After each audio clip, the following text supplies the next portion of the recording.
Now it's time to get started, officially get started. My name is Mary Biddle-Koenig, and I'm the Assistant Director of the Smith Enterprise Risk Consortium, or SERC as we call it, at the Robert H. Smith School of Business at the University of Maryland. I'd like to welcome you to the December webinar of our monthly Risk Leadership Series, which is brought to you by SERC, ZRG Partners, and the Office of Executive Education at the Smith School of Business.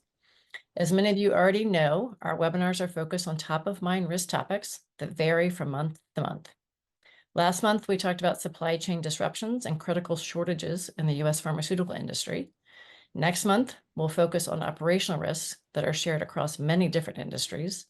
But today, we will delve into insights and takeaways from the recent meeting of the Conference of the Parties, known as COP28, which wrapped up just last week. There are many headlines coming out of COP28, and today we're thrilled to have Tom Kerr with us to talk about those. Now, I would like to introduce the director of the Smith Enterprise Risk Consortium, Cliff Rossi, who will be our moderator today. Dr. Rossi is a former risk practitioner with decades of experience in risk management at some of the largest financial institutions. He was instrumental in the launch of SERC on June the 1st of this year. Now, I will turn it over to Dr. Rossi to get us started. All right, thanks, Mary Biddle, and welcome everybody to this installment of our Risk Leadership webinar series. And again, I want to do a shout out to our partners at ZRG Partners for working with us on continuing this series on all things risk management. But as Mary Biddle said today, we'd like to kind of cover the topic of COP28 since it just concluded. But before I do that, I want to welcome our guest today, Tom Kerr. Tom, thanks so much for being with us today. A little bit about Tom here. He is the World Bank's lead on climate change in South Asia, but has had a very storied career, shall I say, in this area for about 30 years. Places such as IFC, IEA, the World Economic Forum, EPA, a lot of acronyms there, Tom, but a lot of good work nonetheless on all things climate. So again, and you just attended, so who better to have than somebody who actually is on the front line seeing this. So again, thank you very much for joining and giving us your thoughts today. So look forward to that. My pleasure, Cliff. Thank you. And again, we're going to dive into some of these things over the next hour. And as Mary Biddle said, for anybody who's listening in, if you'd like to kind of start to put your questions in for Tom into the Q&A, I'll be happy to pick them up either as we go along, or traditionally what we do is try to keep the last 5 to 10 minutes or so for audience questions. But here we have the United Nations Annual Global Climate Summit, right? As we call it, COP28, just concluded. I think there were something like 167 world leaders, more than 190 countries were represented this year. So Tom, it probably would be helpful to kind of level set on this and just elaborate a little bit about what COP's objectives are, who attends, how this process goes on. I think that would kind of get us going, and then we can kind of dive into some of the details. Yeah, that sounds good, Cliff. Well, thanks for inviting me. And I was actually went a little research before I joined in this call, and I realized this is my 12th COP I've been to over the years. And so I've seen it evolve, as you say, working in this climate change space over many years. And I got into climate change because the Montreal Protocol had just been struck in the early 90s, and that was a global treaty to solve an environmental problem. And I thought, okay, climate is the next big global environmental challenge. Let's do a global treaty around that. And it turned out to be slightly more complicated. And I think it's important for COPs. I always say to kind of remember the rules of the game. So how were they established, and who attend, as you said, who attends, and how, kind of how do they make decisions? And so, that maybe will give a good framework for the later discussion. So first is, this is really, it started as like the Montreal Protocol, as an environmental problem. That was environment ministers represented countries. They had to have consensus for everything. So you have 190 countries have to agree to everything. And, I think that worked for the first several years because the negotiators were getting around doing inventories of emissions and trends, and kind of weren't getting into setting targets and things like that. But another important part of that was, at that time, it was really seen as, we heard this term called common but differentiated responsibilities, which is a term of art to say that the industrialized countries kind of had different responsibilities because they were kind of causing the problem, and the developing countries had less responsibilities, and they were more of like receiving aid and technical assistance and things like that. you fast forward though, as we saw the impacts of climate change start to heat up, as we saw, policies start to get involved. And I did a study earlier last year that we've had over 4,500 national policies been put in place on climate change over the past 3 decades. And so as companies and other interest groups started to see this, they started to realize this really isn't an environmental problem, it's an economic problem. Everything we do causes emissions. And so they wanted to have a seat at the table. And so you kind of seen that evolution happen. And I think you see, there was a fantastic story in the Financial Times about how the COP attendance has just skyrocketed in the past 10 years from like a couple thousand people that were mostly negotiators to, I think the last count I saw was finally, it was going all over the place, but I think 70,000 people were in Dubai. So it's kind of now become a combination, like negotiations in one corner and then a trade fair, if you will, in the other corner. And so there's a lot to unpack in this negotiation. And I think the other point to make is I mentioned this common but differentiated responsibilities. That all changed in 2015 when the Paris Agreement was struck, because then it was kind of a brilliant term of art, and Christiana Figueres and other people involved with it really should get a lot of credit, because it got to be very political at the time. You may remember, especially in the US, that a lot of people in the Senate said, we're giving China a free ride, because they were in that sort of developing country bucket, Right. at the beginning of all this, that we're taking commitments, but they're not taking commitments. And so at the Paris Agreement, every country had to come forward with the national, they call it nationally determined contribution, which is, again, kind of a mouthful, but it's basically every country had to make a pledge to reduce its emissions and to kind of shore up their resilience. And so that became a little bit different than the kind of, well, okay, we're only going to do work if you give us money. So I think that became the framework that we've operated now for the past several years. But I think then it gets into sort of the buckets of energy and finance. And so those are really kind of the top front of mind things that were there in Dubai. Yeah, and there's a number of things I want to dig into along those lines. One of those was is that this one was, and we're going to get into this a little bit more, the global stock take that kind of happens as every 5-year sort of assessment. But there was a report on the worldwide implementation of the Paris Climate Accord, discussion on the future of fossil fuels. There's a lot of issues going on there. Some discussion around a big discussion around climate finance for poorer countries, right? The loss and damage fund we can get into. And so I guess as I kind of think about those and other topics, in a nutshell, just since you were on the ground there, a lot of different opinions on this. Was it a success or a disappointment? How would you characterize that? Yeah, I mean, it really depends on the day, your day of your frame of mind. Sometimes I feel optimistic because I think, again, people were very cynical. They called it the Instagram COP, this beautiful setting where people were taking photos and sending selfies. And, there's all these businesses there and people are talking about side deals being cut and things like that, and getting quite cynical about it. But I think actually on a positive day, I was thinking, you have these negotiators that are, and it used to be seen, this is a very niche issue, this isn't that important. And now you have 70,000 people there. It's not a niche issue anymore. You've got big companies, you've got insurance companies, you've got financiers, you've got all types of government, national, state, local, and then you have the interest groups, civil society. So and then also organizations like the World Bank and international organizations. So you have this massive fair. And I think everybody is there because this is important, but also because it's become an industry. I mean, we've seen massive, markets get created for clean technologies. And like you said, I worked at IEA 15 years ago, and we never thought the costs were going to come down as fast as they have for solar, wind, and EVs and things like that, and even green hydrogen now. And so there's money to be made here. And so I'm optimistic about that. And actually, after I was in Dubai, I went to India and had a series of roundtables around e-mobility and urban solutions. And I was just blown away by the entrepreneurs there that are making money in India in that context. And so there's a lot to be positive about.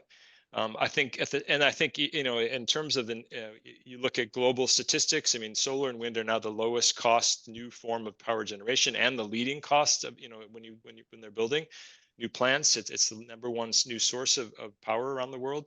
And EVs are really exploding, but at the same time, then the other glass half empty is to then, we're setting records in oil consumption still, and coal. Even coal is still, people think coal is done, but it's not. I mean, I'm here to say that, it's still on the rise, and especially in the emerging markets. And so that's where the COP becomes important, because you need a signal and you need commitments to follow the signal. And I think people always point to these COPs as too weak, and there's no teeth to them. And it is true, the way, as I said, the way it's designed, Right. they haggled for days around a fossil fuel phase out as part of the stock take, which a lot of people felt there's a lot of loopholes. It's not really that meaningful, but countries will start to implement that at the national level. And I think that's where it gets interesting. I think that's where when you start to see things like carbon prices being introduced or fossil fuel subsidies being Right. phased out, and you start to see incentives and other, like we've seen with the Inflation Reduction Act in the US, you start to see some of that change starting to happen. So I get optimistic about the market that's getting created, but then you really do have to follow up with these kind of commitments that are made at a COP with national implementation. Yeah, no, I completely see that the glass is half full, half empty side of things there, and I'm gonna talk a little bit, push a little bit more on this issue of the effectiveness of COP. Let me just kind of start out by saying that I personally experience climate change on a daily basis where I live, so I see the impact up close and personal. But that said, as you said, there's an awful lot of excitement. We see the numbers, as you said, the 70,000 people up from where we were just a number of years ago.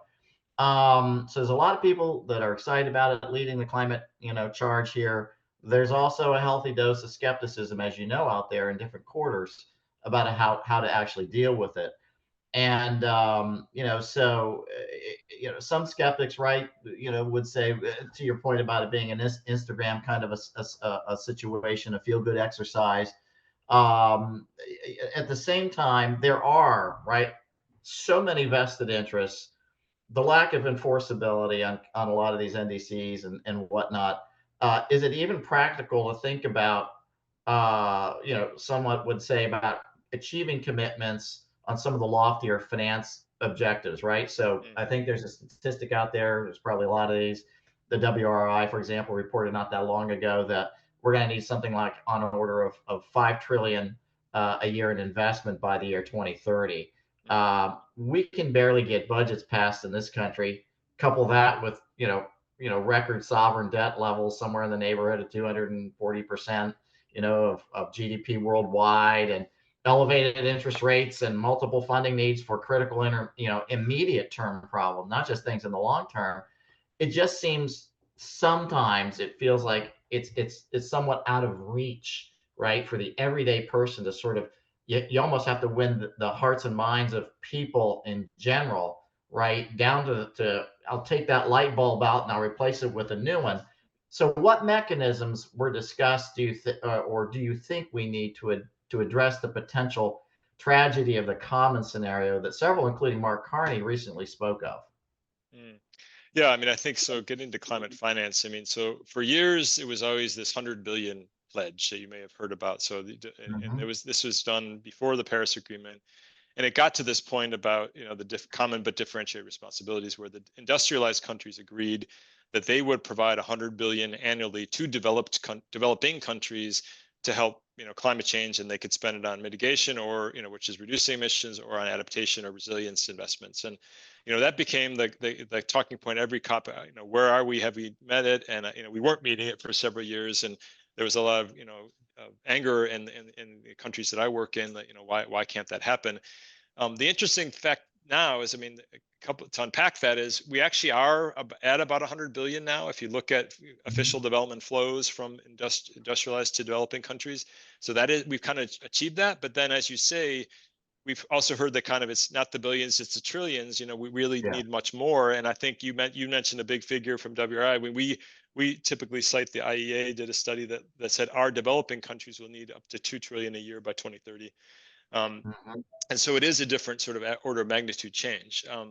I think, but as also, if you study this, the Climate Policy Initiative is kind of the authority on climate finance flows, and they come out with an annual landscape of climate finance. And they actually came out last year, we're at 600 billion was flowing last year. And so we are ramping up rapidly. I think I always like to look at this too, going back to my points around the cost reductions that we're seeing in technologies. It's a Mhm. very, these estimates of what you need are always dependent on your models and what you think the assumed delivered technology costs will be. And we've seen, as I said, we wildly have overestimated what the cost would be and underestimated what private sector innovation and finance can do to kind of deliver solutions at scale. And so I think really what we have to start to tackle is put more enabling environments in place at the national level, more a mix of carrots and sticks around, incentives and other sort of obligations that create the right investment environment for the private sector and to give them kind of the comfort that this is going to be attractive. And then you'll see, I think a big thing that people don't realize is that in the countries I operate in, a lot of the cost, the extra cost is the cost of finance itself, because getting to, the SERC and the risk, I mean, it's really financial actors are saying they see higher risk investing in these technologies because of technology, because of political risk, because of many other things. But as you kind of see, if you have the right policy environment, and and obviously the World Bank and development finance can play a role to reduce that risk, we can really start to see this doesn't need a huge much more money. It's really about, other things. So like India is a great example where I work. I mean, 10 or 12 years ago when I was at IEA, it was nowhere on the map with solar power, and now it's the world's fifth biggest market. And they did that through a sort of, structured set of, they set a national solar mission. They put in place obligations for the state utilities had to purchase power.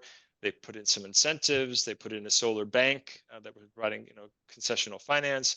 And, lo and behold, now they're a huge market for solar. And so that's what I like to point to is that, we need to provide more of this kind of environment. And I think one of the biggest things we can talk, you mentioned, I think you mentioned carbon markets, is one of my biggest, policies is always going to be leveling the playing field for fossil fuels. It seems to be a no-brainer to put a price on carbon, and at least all the biggest emitting countries, and help to, basically show the true cost that this carbon pollution is having on the, and then you can use that in a way to repurpose. You can collect the money and use it for other things to incentivize, the green things you want to see happen. So I think, we can talk more about what happened at COP on that, but that's a top priority. And then also removing some of these fossil fuel subsidies, which IEA continues to see it.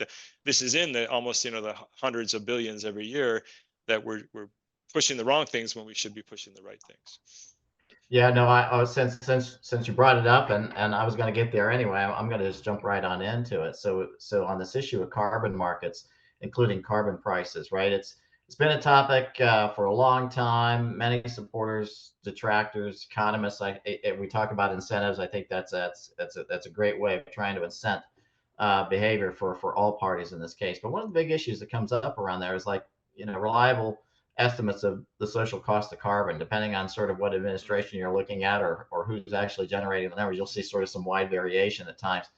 And that can kind of devolve quickly into discussions of how and to what extent the negative impact of climate change can actually be measured in a reliable way, particularly if the goal is to, establish a robust carbon market. At COP28, there was a proposed deal, I guess, that fell through to allow carbon offsets and carbon trading. Do you have any kind of color commentary on sort of what was behind that and sort of why that kind of fell apart? Sure. Yeah. I mean, so to go to the social cost of carbon, if you, one report that I was involved with a few years back was something with Nicholas Stern and Joseph Stiglitz on, it was looking at the kind of what carbon pricing ideal levels should be globally. And it showed, I think it started, and we actually used this for the World Bank puts a price on carbon in terms of a shadow price as we're looking at investments. It's a new requirement. If you come forward with let's say a big road project, you have to then estimate what the emissions would be and then factor in the cost of carbon. And then does that still meet your hurdle rate kind of thing? And so we modeled after that. We think we started at $40 to $60 a ton, and then it started to go up over time to getting into the $120, $130 range. But I think if you're interested in that, I think still it's quite a definitive work that came out a few years back that gives people guidance about what price level to set. But the most important part of the whole exercise was to kind of, I think when we convened a lot of private sector at the time was really that companies were comfortable with the price on carbon. They just wanted a sort of predictable pathway. They wanted to know it could ratchet up even over time, but they wanted to be able to plan their investments and know what that kind of curve would look like. And I think that's been the real problem at the national level is we've seen, baby steps. And if you look at, so the World Bank puts out kind of the authoritative stock take. It's called the State and Trends of Global Carbon Pricing. And I think there's 60 plus jurisdictions globally price carbon in some way.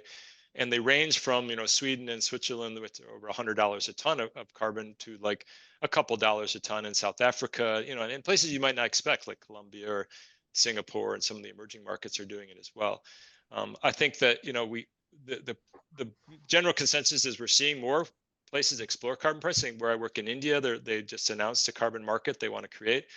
So we're seeing more happen, but it also is going slower than expected, and it gets into the politics of it all. I mean, we all saw the yellow vest movement in France, and we saw people when they started to raise the price.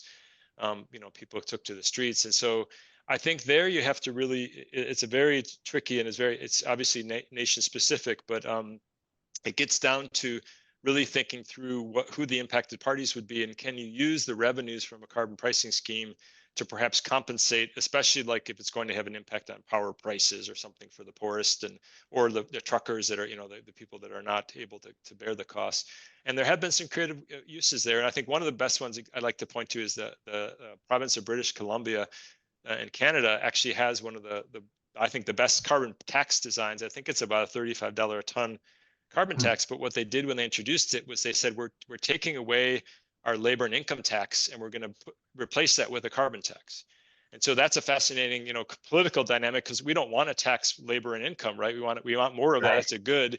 We want to tax the bad, which is the CO2. So I think that's the kind of we really try to convene people around these kind of best practices and setting a market. And I think in the context of carbon pricing at COP, in the background was this art, as you said, there was an Article 6 under the Paris Agreement that allowed countries to trade to meet their NDC, their national commitments. But there still are a few final important rules that have to be established before that really takes off. And so it really became more of discussion around the voluntary carbon markets, which is where a corporation, let's say like a Microsoft or Google, that set a global target, usually it's like a net zero target, they're looking to buy in the voluntary carbon market to purchase credits to help them meet that goal. And that actually has gotten to be a $2 billion, annual, industry. So in terms of, voluntary carbon markets. But the challenge there is, especially, talking again into a risk practitioners, is there's a lot of risk around greenwashing and reputational risk. Like, are these credible? And so I think there were some announcements at COP. In fact, the World Bank did announce something around integrity of carbon markets and high quality carbon markets. You hear that a lot. There's a group called the Integrity Council for Voluntary Carbon Markets. I mean, some of these groups are coming together and saying we need to really go back to basics and come up with these methodologies that are credible, because we don't want to get into the situation where people accuse us of greenwashing. And so there was some progress made on that front at COP. And I think the other background driver is this the CBAM, which they call the Carbon Border Adjustment Mechanism, which is the EU put in place. And it now is officially in law. And actually, I just saw a couple of days ago that the UK is now going to introduce something similar, which essentially, in a nutshell, is they're saying we price carbon because the EU has the largest kind of emissions trading scheme for carbon globally. They're saying we're putting a price on carbon, and those prices were getting up to 70 euros a ton or so, getting pretty high. And they're saying we don't want to import, let's say, steel or products made in a market that doesn't price carbon, because that hurts our domestic producers versus their competitors in another country. And so they're going to tax the product as it comes into the EU market.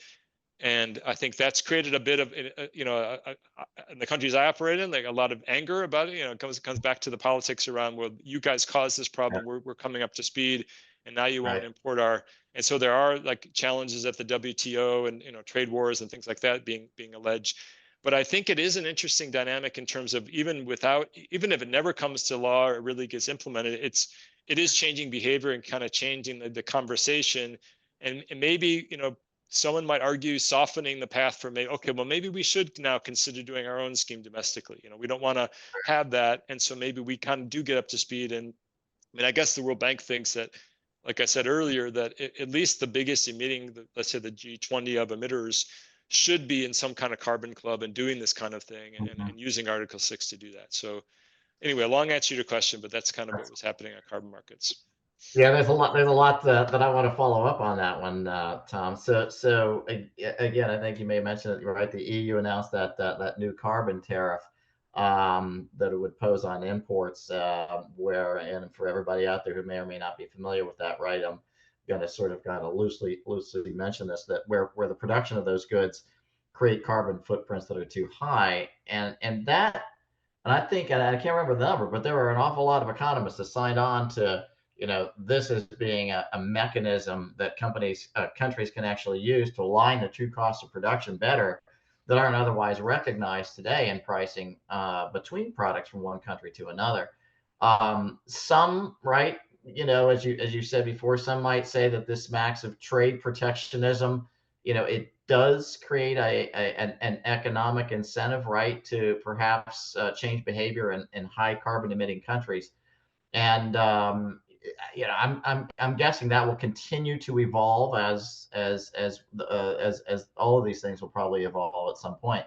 The other thing that I come back to, and I don't know if this is an area that you can speak to, but when we think about trying to come up with the social cost of carbon, and I spend my time these days a lot with some of the true scientists, right, climate scientists, and can't say that I'm an expert on the climate models themselves, but certainly those models, and then how they're actually put into application through the use of so-called integrated assessment models, kind of like where the socioeconomic models come in to take or ingest those kind of scientific outputs into coming up with damage estimates and whatnot that are used for pricing.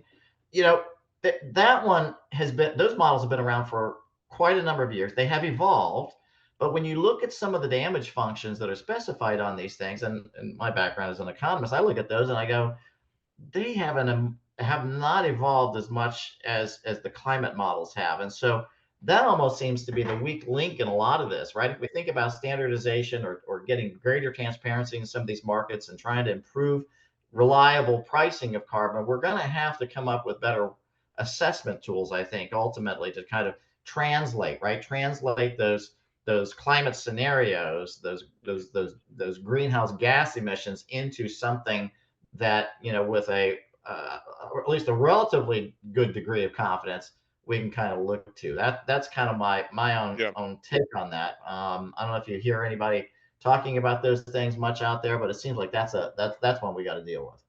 Yeah, no, absolutely. I mean, I don't know if this is exactly on in response, but what made me think of, so the World Bank recently has started to do, and this is for our client countries, so it's not for the OECD countries, the industrialized countries, but every single country, we're doing this diagnostic we call a country climate and development report. And it's a new diagnostic. And what it actually does is it starts with the countries. It's really trying to, you may have seen the World Bank's new mission is ending poverty on a livable planet. So kind of now climate and development are pretty much equal. It used to be a different one, prosperity, shared prosperity, something like that. But now it really shows you how we are putting these on equal footing. And it starts with the country sort of development pathway in terms of, how its economics, how the GDP wants to grow, which sectors it's trying to target, what kind of jobs it wants to create. But then we have much better models of overlaying climate impacts, what's happening today in terms of urban flooding or heat on agriculture or labor productivity, things like that. And then what is forecast in the future. And so we have been doing a huge modeling exercise country by country to kind of quantify these damages today and in the future, to kind of tell the country, there are many more reasons than just for being a good citizen that you're going to want to do some investments, particularly in resilience, and then we can get into targeted sort of which sectors are the most vulnerable for where you're sitting, coastal environments or urban flooding and agricultural resilience with climate smart agriculture, things like that. And so this is a public good that anybody can access, and you can see the modeling that goes into it, and that might be something that, I mean, we've been turning these out I think there's 30 of these been published globally of different countries, and including big countries like Indonesia and China, and we're working on India right now. But I actually have been thinking it would be really useful to have maybe you have a smart grad student, that kind of like synthesize them all and look at the modeling approaches and the damages they've been looking at, to kind of see like what do we learn from this, and maybe there's a way to simplify it for somebody who's just coming into the field. Because I agree that it's not well understood, and it really is local context specific. So you kind of have to go at a country level or even subnational to really unpack it and see what the impacts might be. Interesting. I'll have to catch up with you separately on our experiential learning projects we do with our Masters of Quantitative Finance students. But anyway, I digress. I want to circle back on, again, something that came up at COP this time. One of the thornier issues, right, that was discussed between attendees is how to deal with, to finance climate change and how to redistribute funds between the wealthy and poor countries. And tied in part to this, right, was the discussion about this new climate loss and damage fund to help countries that, particularly the underdeveloped countries that are faced with irreparable damage from climate change. Can you provide a little bit more detail on that? I know that was kind of a touchstone topic there. What were some of the key takeaways on that one at the summit? Yeah, no, and so as you say, I work in South Asia, and actually, there's a gentleman named Salim Al Haq who sadly passed away right before the COP, who was kind of the grandfather of the concept of loss and damage. He's from Bangladesh, and he was a big advocate that essentially we need to, the poorest countries are on the front lines, and they're seeing this, they're getting impacts. We've seen the floods in Pakistan, we've seen the heat impacts in other parts of the world, and it's really, they need, this is damage to their economies, and they need help. But for years they kind of had talked about it and kicked it down the road, and so we'll form a committee to look at this and that kind of thing. But then finally this year they did create the fund. It was on the positive side that it was the first day of the COP. It was announced with great fanfare, and it shows symbolically that it's arrived, and that's great. The World Bank actually will be the host, kind of the interim host for the next 4 or 5 years. And we're still figuring out ourselves. There will be an independent board, and exactly how the fund will be accessed, how the modalities for providing the funds. But I think it only was capitalized with about $700 million, which is, as we were just talking about, billions and trillions, and it's it's order of magnitude much lower. So there was a lot of disappointment with the levels of commitments people were making. And going back to the positive, the UAE, which is the host, made a 100 million commitment, which is, typically they were in the emerging market bucket before, and so they didn't have to make these sort of commitments. So that kind of broke the mold and maybe set the path that maybe future other, fast rising, well-to-do emerging markets economies might make future pledges. But then on the downside, the U.S. I think made a $37 million, which is very, a lot of people felt was obviously way too small. I think the challenge really comes in this space that it's a very political hot button, to be honest. And if there's a lot around, you hear about compensation and that kind of thing, and people are, and the U.S. is very nervous about that language. They don't even like the title loss and damage, but they finally had to capitulate. And so it will be interesting to watch. I think it's mainly it's really this, the old movie line, "Show me the money." I think people feel like it's so much lower than's needed. I mean, people estimate at least 350 billion a year is needed for emerging markets to invest in resilience and adaptation, and this is a drop in the bucket. So I guess again, on the positive side, at least it's been created. You have the modality, but then we really need the political will to then put money into the fund. Yeah, more to be seen on that one for sure. And so moving from one difficult topic to another one here, is the phase out versus phase down, right? That whole discussion that came out of fossil fuels, that kind of touched off some discussion there for sure. Some of the countries, not surprising, those whose economies depend on oil and gas, kind of balked, right, at such an agreement. And I don't know. Sometimes it feels a little like what the Fed's trying to do in engineering a soft landing to managing inflation and rate hikes.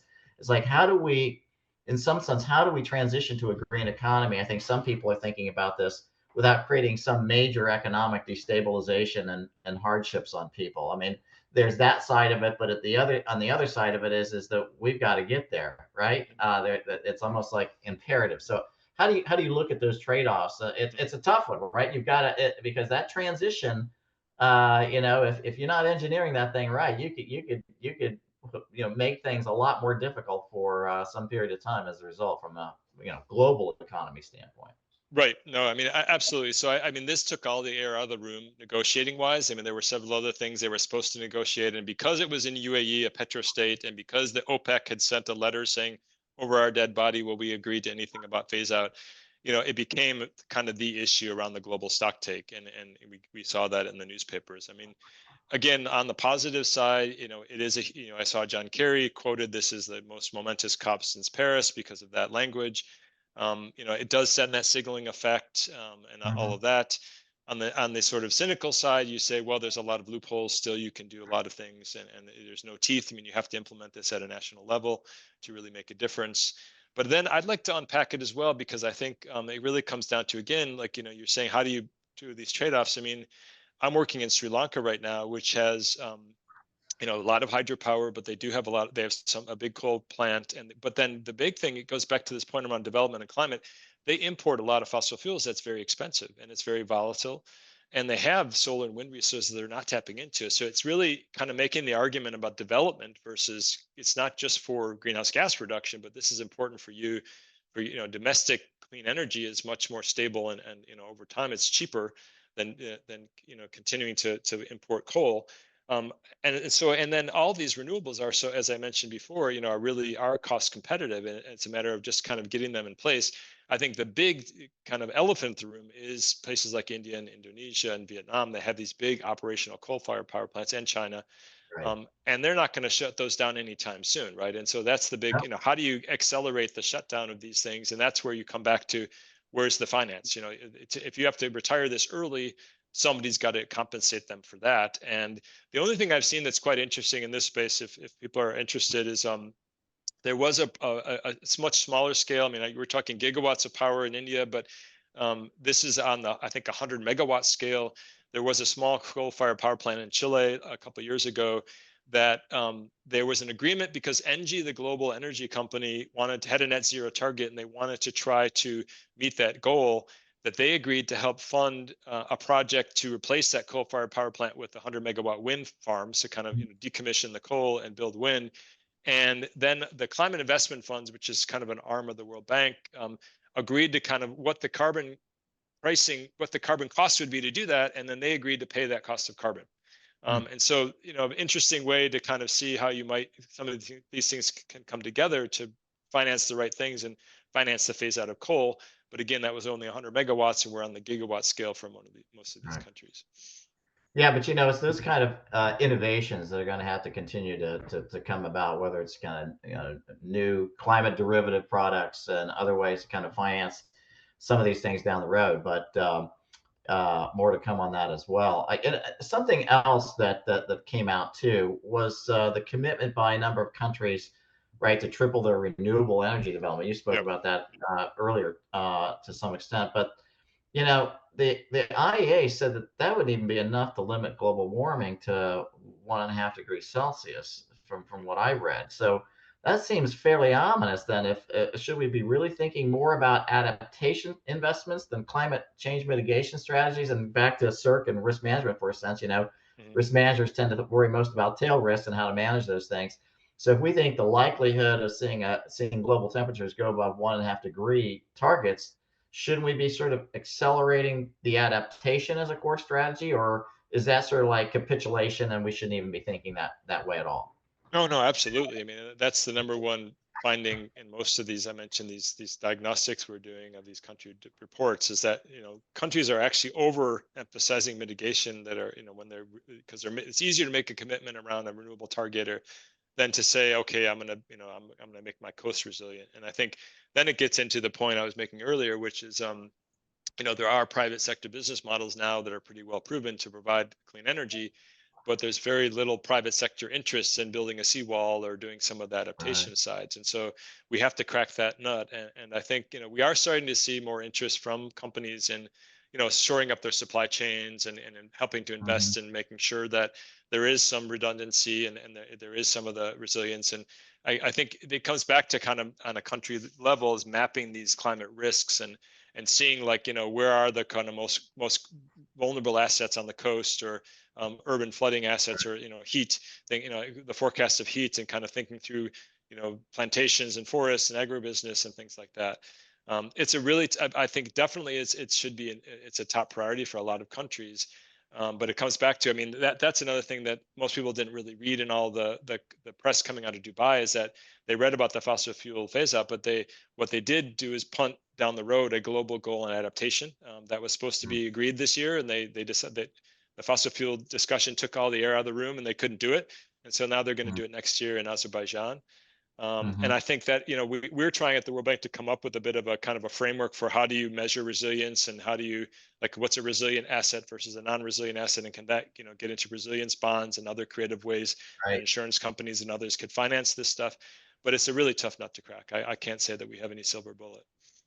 Yeah, no, that is a tough one, and you mentioned earlier trying to understand where different critical infrastructure is exposed. We've been working on a lot of those things here by looking at different exposures of, let's say, homeowners and mortgages to 18 different natural hazards here in the United States, or pharmaceutical manufacturing plants, right? Like we saw the tornado take out that Pfizer plant earlier this summer, or even, let's say, bank branches and where those assets are located. So we're doing a bunch of work on that side. So I think that is clearly very important. Another related discussion, though, that came up at COP, right? Well, a number of countries committed to tripling their nuclear energy development across Right. the U.S. And I don't know if you caught much of that. And certainly, depending on where you stand on that, right? Nuclear power hasn't received a lot of great press in the decades with Fukushima and Chernobyl and 3 Mile Island, et cetera. But seems like the technology has improved quite a bit from a safety issue.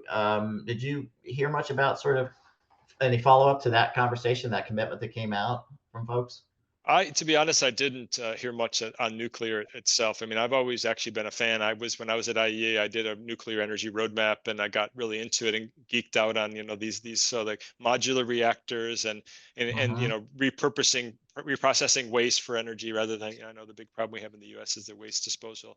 So I think it's got to be in one of the solutions, and it just gets to this whole. I think the biggest challenge we all know has just been this sort of public perception of the risk, and it kind of creates this chilling effect over future investments. But I know Bill Gates and the breakthrough effect that he manages are very big fans of some of these modular nuclear companies, and I hope that maybe by, again, this signaling effect that we talked about before from the COP commitment could maybe create a little bit more wind in the sails for those kinds of companies. Yeah, yeah, absolutely. You know, um, there's certainly, and you touched on this too earlier a bit. There is this nexus between climate risk and geopolitical risk that seems apparent in many ways, and it gets back to this broader issue of trying to kind of bring all these diffuse interests together, right, in a way to kind of tackle a common problem, which is so difficult here. Poor countries versus wealthy, right? Oil-rich producers versus others, water and food scarcity, issues, demographic shifts. We're seeing all over the globe, right? Was there any discussion at COP28 on how to kind of get to that issue? I mean, one of the things that we hear about is, why is there so little progress made? I mean, I'm not taking anything away from all the good work that was there, but just to say that I think some would argue, well, why can't we do more? And how do people talk about that? There are going to be winners and losers in this game, right? Particularly if we reach that 1.5-degree target at some point. So aside from discussions about damage and loss fund transfers, how do we get our collective arms around the potential risks to global stability as part of this, with all these vested interests, diffuse interests, as it were? Yeah, that's a great question. I don't really have. I mean, I've thought about that a lot. I mean, I think as we get more, as you said, smarter about attribution, so we see climate impacts coming in, and it's due to greenhouse gases. It's not some other random thing. I think people can start to get more confident. Okay, this is and then their models are getting much better about forecasting those impacts on different industries and sectors. I think that's the best way to kind of wake up. This we keep hearing a 1 in 100-year event, but then every 3 years it happens. So I think those have to improve, and you have to get better at communicating all of that to the public, because ultimately they have to support it. I mean, the political economy of change here is the biggest challenge we have, and by far, of climate change, right? Is getting people to realize that this is this abstract thing that might happen in the future. You got to pay now. I don't know. I don't have any silver. I mean, other than like I said before, pricing carbon and reducing subsidies and trying to level the playing field for the right things. That, to me, that's the most sensible thing. But I do think the businesses also should be wary. I mean, I think there's a lot of well-meaning businesses have done a lot of great things, but I do from where I sit, you're getting more anger from the countries that are getting hit with the impacts of climate Oh change, yeah, saying, well, these companies made these commitments, but what are they really doing? It's greenwashing. Or right, companies they say they're net zero, but then let's look at their lobbying record, and they're obviously lobbying right. against it. So I think, and there's lawsuits, and there's a whole industry around that's popping up, that I think is another risk that companies have to worry about. Yeah, I mean, there was an article that just came out the other day in American Banker on this issue of some of the largest asset managers are taking it on the chin with various shareholder activists these days on their ESG Hmm. commitments, and that they've seen a lot of kind of reductions in those over the last year or so. And I think so I think the asset management community is getting buffeted, right, by those that kind of want to push more, and then you have these red state AGs that are kind of like pushing on the other side and saying, hey, look, we're not going to allow any investment in our state if you continue to go down this path. So it's It's tough. you see that. So you're right. It's not easy, right, to be in that position. Hmm. The one thing, and I do want to come back and say that a shining spot. You mentioned this at the very beginning of this discussion today, of a great example of how globally we came together to kind of deal with the problem, right? And that was the ozone problem, Hmm. right? The Montreal Protocol of '87, I think it was, called for that ban of CFCs and other related ozone depleting materials, and it seems to be a success. Again, it seems like, again, I'm no scientist, but it seems like the ozone layer is supposedly Yeah. to regenerate by the year 2045 or something like that. So how can that example translate into action for climate change? How different, how common would it be for us to kind of leverage what we saw there in that experience, or not? Or is the problem just simply too diffuse? These various political, non-political aspects make this a much bigger problem than we ever be able to solve like we did back then. Yeah, no, it's a great question. I mean, that's what I've been asking myself, and I think what I've really, and talking to people as well. I was in Montreal for the latest Montreal Protocol meeting, and there was actually a book, looking back 30 years, how do we make this happen? And I really think it comes down to, sadly, that compared to climate change, there were only a handful of countries that actually manufactured these gases, and a handful of Mhm. companies, including DuPont, which I think did like 70%. So it was much easier to get people in the room and just say, okay, guys, we have to do something. And then on top of that, you had this very visual, very good for the news and media, seeing this hole growing and seeing the people getting sunburnt and these kind of direct impacts that were just very scary. And so it was this cause and effect. It was much more visible. And so that was really the galvanized that people to come together. And then finally there was pretty low cost alternatives to these HFCs, as you were saying. So it wasn't like they had to Right. completely come up with these solutions. I think in the climate change space, as I said before, every aspect of the economy emits greenhouse gases, and you have vested interests that are very happy they're fighting. They're saying it's too expensive, and that kind of thing. So I think it's much more difficult to get the to follow the same path that Monero Pro. Unfortunately, I would love to that was different and we could make it happen. Maybe on like things like methane. I mean, I worked in methane for many years as well, and Mhm. there was a lot of positive things around methane at this COP finally. Around big oil and gas companies committing to completely phase out methane emissions, and also looking at methane and other sources like livestock and rice and waste. And so that's a really good strategy, because we've always said methane's kind of hit it quick early because it has like a 10-year atmospheric lifetime. So Right. if you reduce methane, you can see results to the climate much quicker than CO2, which has a 100-year lifetime, and it buys you time to kind of tackle the more expensive reductions in CO2. Yeah, that's an interesting one. I buy the argument that there were visible things that we were seeing at the time about the sunburns and other impacts associated with ozone depletion. But we've got that here today all over the place with right. But people would argue, right, about various natural hazards. Just look at NOAA's website on the number of billion-dollar natural hazard events losses that have been happening over the course of the last 15, 20 years. And you can see that among other things, right? So there is that. It's tough though. As we said before, the human nature being what it is, I think we tend to live in the here and now, and not so much worrying about 5, 10, 15, let alone 30 years from now, what those impacts will be. One of the other things that I haven't brought up in the last several minutes, again, if people would like to kind of send in their questions for Tom, we certainly be love to take those at this point. But in the end, one of the things I wanted to ask you about, it's kind of near and dear to my heart, was representation by banks there, not Mm. just folks like World Bank and whatnot, but more your traditional GSIBs and that sort of thing. Any did you get much insight into sort of what some of those conversations were about?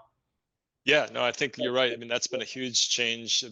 Glasgow was really the kind of the meeting point. There was this GFANS, the Glasgow Net Zero platform that was Mhm. launched for banks and financial institutions. And I think, there's been.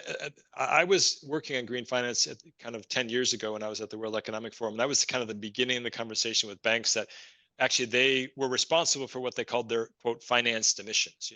People were going to start Right. to, it wasn't just like, okay, we can say we're very energy efficient in our office buildings and we offset our airline travel for our staff. As the people were saying, okay, that's very nice, but what are you financing? And people have gotten many more questions about that in the coming years. And so I think top of mind at COP has always been, how do you do a financed emissions sort of methodology that's workable and credible? And I think a lot of banks have really tried to very seriously tackle this. But I think I also heard too that like there's been a proliferation of standards and different initiatives, and people are getting a little fatigued by it all. And some people just told me privately, like, I'm going to just kind of like stay out of the limelight for a while. I'm going to listen in, but we're not going to make any new pledges or because no matter what we do, we're going to get attacked. And I think Yeah. that, I mean, I'm just being honest. That's what I'm hearing from financial institutions that are in this space. It's a very difficult space to navigate because your core business is not doing this, but you have to, if you come out with a statement, people are going to parse it apart and really, want to see the details and numbers. And so the banks that are doing it right are being transparent and following methodologies. Like there is the science-based targets initiative and others that are out there that are credible, but it's not an easy one to navigate. But I did see a lot of the first few days when the heads of state were there. There were a lot of more CEOs than ever, and they're engaged and they're really in part of this conversation. Yeah, and that is good to see. We have a question from the audience here. It says, any thoughts about the IMF's estimate of $1 trillion subsidy to fossil fuels? Have you Yep. caught wind of that? And if so, Tom, what do you make of that?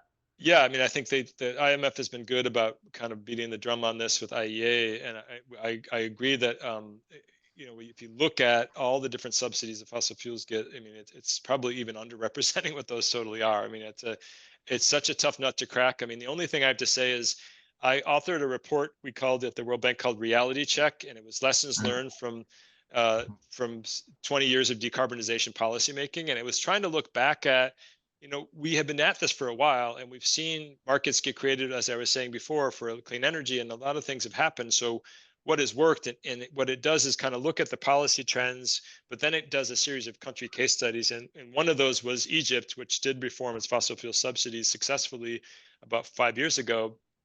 And, it is countries can do it, but it's really, it takes a lot of navigation of you have to really phase it out in the right way. You have to have almost like a public communications campaign to explain to the Oh, public yes. how it's happening and who's affected. You have to set aside funds for the poorest. But I think it's a super important thing to do. And I know the bank, Ajay Banga, our new president, keeps advocating that we need to even step up more with our countries on this. And that's one of the first things we recommend to all of our countries is, they are in fiscal crisis, but by the way, you're Right. subsidizing this industry it should be in sunset. You just agreed at Dubai that this is going to be phased out. So maybe it's time to start to subsidize green rather than the fossil fuels. Yeah, absolutely. I think therein lies that kind of issue we were talking about earlier, that trying to make as much of a seamless transition as you can without sort of really seriously disrupting, you know, conditions that we have over the next, interim period anyway. So I'm kind of mindful of the time here, and I want to wrap up with this kind of big picture question for you, as we kind of look at going down the path of COP29 next year, right? um, and out beyond that, what do you, as an expert in this field, been in this game for an awful long time, Tom? What do you see as the biggest hurdles to attaining that 1.5 degree target, Hmm. and the opportunities to try and get there? I mean, that's a lot to chew on there. But if you have any kind of thoughts about that, love to hear them. Yeah, I mean, I think it is this the problem of finance for resilience, and in order to get and then in mitigation. And I think we all know that there's 25 countries that make up about 80% of the emissions, and so we have to figure out how do we flip their pathways, and then at the same time we have to find money to invest in the other poor countries that are on the brunt of climate change. and help them to be more resilient. And so the only thing I've seen, or one of the things that I've seen more recently, and we did some work on this at COP as well, is that it has some promise to tackle that, is what we call results-based climate financing. So it's getting into, you know, basically, here's where we were before.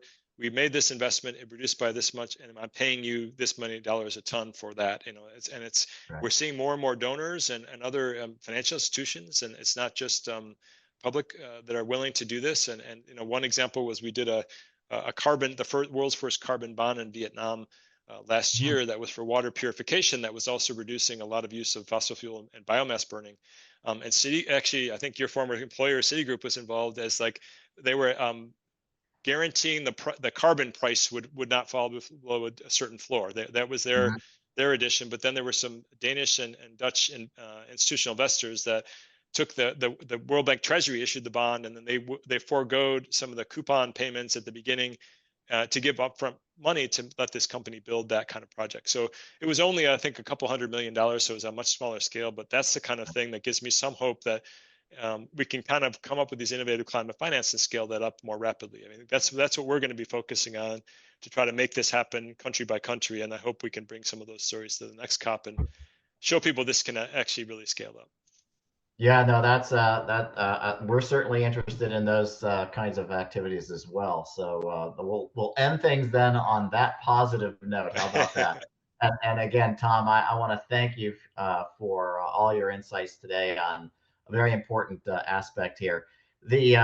I do want to remind everybody that these are ongoing monthly risk leadership webinars that we hold on a variety of topics: financial, non-financial, non-traditional risk. In this case, climate risk today. And we will carry that forward into 2024. Our next one will actually be on what is near and dear to CERC's heart all along, which is kind of looking across sectors at risks and how industries actually are managing similar risks, but from different perspectives. Anyway, I look forward to hosting again on that one. And Tom, as I said, many thanks, and keep up the good work. Thank you, Cliff. It was a pleasure to be with you, and look forward to the future discussions as well. You bet. Thank you.